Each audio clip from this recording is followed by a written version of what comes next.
समय के साथ कई लोग जो गांव में रहते थे, जहां पर उनका वोट था, वो शहर में आ गए।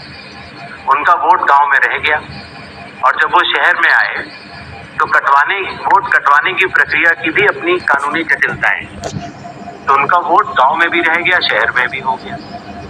और आजकल आपको पता है, जैसे जैसे भारत का विकास होता जा रहा है, वैसे वैसे लोग शहर छोड़ के भी दूसरे शहरों में भी जाते हैं। मुझे आशा है कि जितने हमारे मीडिया बंधु हैं, वो भी शायद किसी न किसी दूसरे शहर को छोड़ के यहाँ पर आए होंगे।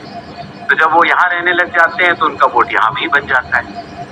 तो इस तरह से करते करते एक व्यक्ति के जाने या अनजाने में कई जगह वोट रह गए।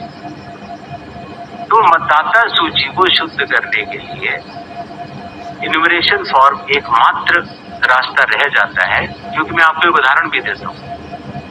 जैसे मान लीजिए श्रीपर्णा चक्रवर्ती जी, उनका पहला वोट था श्रीपर्णा चक्रवर्ती के नाम से। दूसरा वोट जब वो दूसरी बार उन्होंने भरा तो उन्होंने भर दिया एस चक्रवर्ती। पिताजी का नाम मुझे पता नहीं है, माफ करें, लेकिन ए बी चक्रवर्ती भरा। अगली जगह जब उन्होंने भरा तो उन्होंने कहा कि नहीं, अखिल बी चक्रवर्ती। तो यह असंभव हो जाता है जानना कि ये दो व्यक्ति एक है कि नहीं। तो एक ही तरीका है कि उसके लिए इन्यूमरेशन फॉर्म जारी किए जाए और एक व्यक्ति एक बार में एक ही इन्यूमरेशन फॉर्म भरेगा, जिससे कि मतदाता सूची का शुद्धिकरण भी होगा। अगर उनका नाम गलत लिख गया है तो वो भी वो सही कर सकते हैं। अगर उनकी फोटो ठीक नहीं है तो वो भी सही कर सकते हैं। अगर उनका पता ठीक नहीं है, माता पिता का नाम ठीक नहीं है, तो वो भी ठीक कर सकते हैं।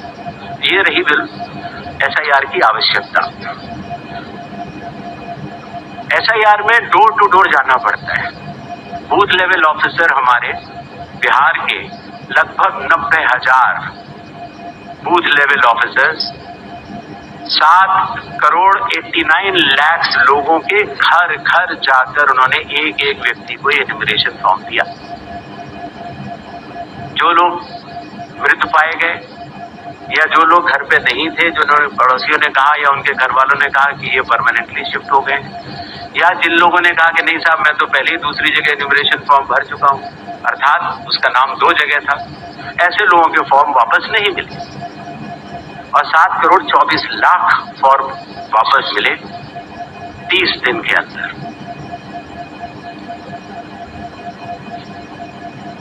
इनमें से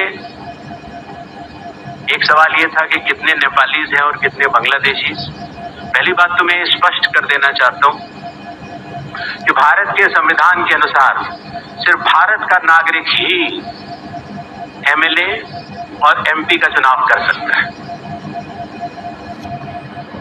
किसी और कोई अधिकार, किसी और देश के नागरिक को यह अधिकार प्राप्त नहीं है।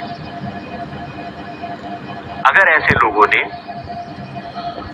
इन्यूमरेशन फॉर्म भरा है तो SIR की प्रक्रिया में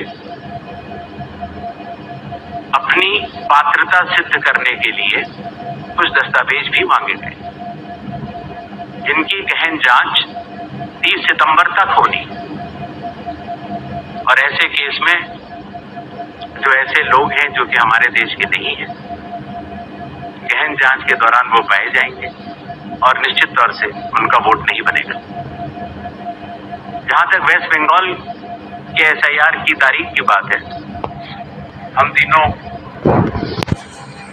कमिश्नर्स एक उचित समय देखकर उसका निर्णय लेंगे कि कब वेस्ट बंगाल में होना है या देश के अन्य राज्यों में कब होना है। उसकी तारीखों का ऐलान आने वाले समय में उचित समय पर किया जाएगा। एक और सवाल था कि जब इतनी पारदर्शी प्रक्रिया है तो फिर भ्रम फैलाने वाली कोशिश पर आप कुछ लोगों से ये कह रहे हैं कि फॉर्म 7 दे दें और कुछ लोगों से कह रहे हैं कि आप शपथ पत्र दे दें। इसका जवाब ये है, लोक प्रतिनिधित्व कानून में जो सबके लिए बराबर है, मेरे लिए भी है, आपके लिए भी है और किसी भी सांसद के लिए भी है और किसी भी MLA जी के लिए भी है। अगर आप उसी निर्वाचन क्षेत्र के निर्वाचक हैं तो आपको समय रहते शिकायत करने का पूरा मौका है। आप फॉर्म 6 भर सकते हैं, फॉर्म 7 भर सकते हैं, फॉर्म 8 भर सकते हैं।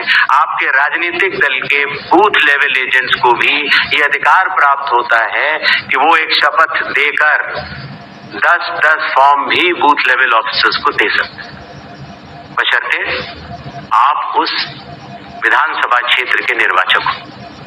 আমাদের ভিডিও ভালো লাগলে লাইক এবং শেয়ার করুন। কমেন্ট সেকশনে গিয়ে জানান আপনাদের মতামত। আরো ভিডিও পেতে আমাদের চ্যানেল সাবস্ক্রাইব করুন এবং প্রতি মুহূর্তে খবরের আপডেট পেতে প্রেস করুন বেল আইকন।